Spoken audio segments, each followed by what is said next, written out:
Bonjour et bienvenue pour ce rendez-vous hebdomadaire de décryptage de l'actualité économique, géopolitique et fiscale. En mode affranchi, je salue tous les abonnés de TV Liberté pour cet épisode que je vais intituler Rincer, essorer, raqueter.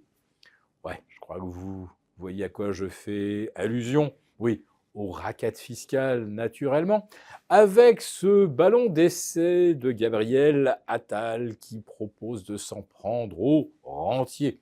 Et chacun d'en conclure un peu hâtivement que les appétits du fisc pourraient concerner le livret A, l'assurance vie, votre portefeuille boursier, vos loyers.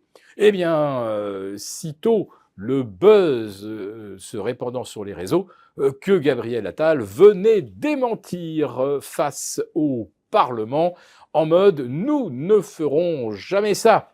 Alors on se souvient des précédents « ça n'arrivera jamais ».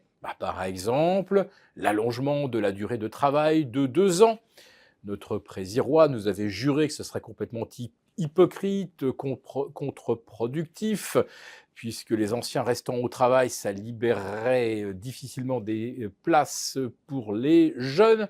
Ensuite, on a eu, il n'y aura jamais de passe sanitaire, jamais de discrimination pour aller au restaurant, au cinéma ou aller à la plage. On sait tous ce qu'il en est advenu. Et cette fois-ci, donc, c'est on ne touchera pas à l'épargne, on ne touchera pas aux salariés. Alors, on ne touchera pas à l'épargne, oui, mais on touchera à la rente. C'est quoi la rente? C'est le produit de l'épargne. On ne s'en prendra pas aux travailleurs. Non.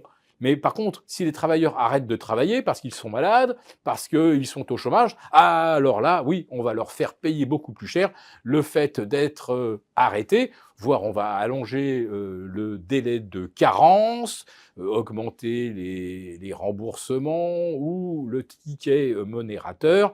Et pour les chômeurs, on va leur raccourcir la durée d'indemnisation, alors qu'ils sont indemnisés avec leur propre argent dans la majorité des cas, car la plupart des caisses sont des caisses privées, bien gérées et excédentaires. Vous l'avez compris, si l'État veut mettre la main sur le trésor de guerre des caisses d'indemnisation chômage excédentaires, et c'est évident pour pouvoir financer les autres régimes d'État qui, eux, ne le sont pas. Idem pour l'Agirc Arco, ça a été retoqué, mais l'État n'a pas renoncé, évidemment, à mettre la main sur les excédents des régimes de retraite privés. Alors on a compris, le gouvernement est en panique face au risque de voir les agences de notation dégrader la note de la dette française d'ici le mois de mai ou le mois de juin. Alors on va aller chercher l'argent avec les dents.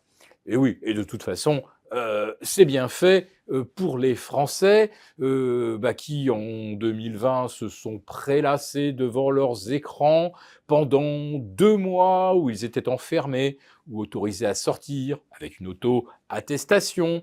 Les Français ont usé et abusé de l'énergie pas chère. C'est pourquoi on était obligé de leur augmenter le prix de l'électricité de 70% en 4 ans et de plus 44% en 2 ans. Eh bien, même avec les recettes de TVA supplémentaires générées par la hausse de la facture d'électricité, on n'arrive pas à rééquilibrer les comptes. Oui, les boucliers tarifaires, ça coûte très cher. Et je ne parle pas des chèques pour décarboner l'Afrique du Sud. Allez hop, 1,2 milliard par-ci, 500 millions par-là pour un pays en voie de développement. Et puis alors 3, 6, 10 milliards pour l'Ukraine. Là, quand on aime, on ne compte pas. Mais il va bien falloir évidemment aller chercher l'argent quelque part. Donc, ce n'est évidemment que partie remise, cette histoire d'aller taxer les livrets A, les portefeuilles boursiers. Tremblez donc, magnat du livret A, tremblez, rentier des petits loyers, et tremblez, nantis de l'assurance vie. On va certainement en reparler. Tiens, pourquoi pas d'ailleurs pendant les Jeux Olympiques, les Français, les contribuables français auront autre chose à l'esprit et on fera voter à la sournoise eh bien, un petit article qui effectivement autorisera la ponction sur les revenus de l'épargne à 1h47 du matin avec une quinzaine de députraîtres qui viendront évidemment donner au gouvernement les moyens de nous racketter, de nous rincer, de nous essorer. Pour vous remercier de votre fidélité, vous pouvez télécharger gratuitement, en cliquant le lien ci-dessous, mon rapport spécial vous expliquant comment réduire légalement les impôts sur vos plus-values boursières. Merci et à bientôt.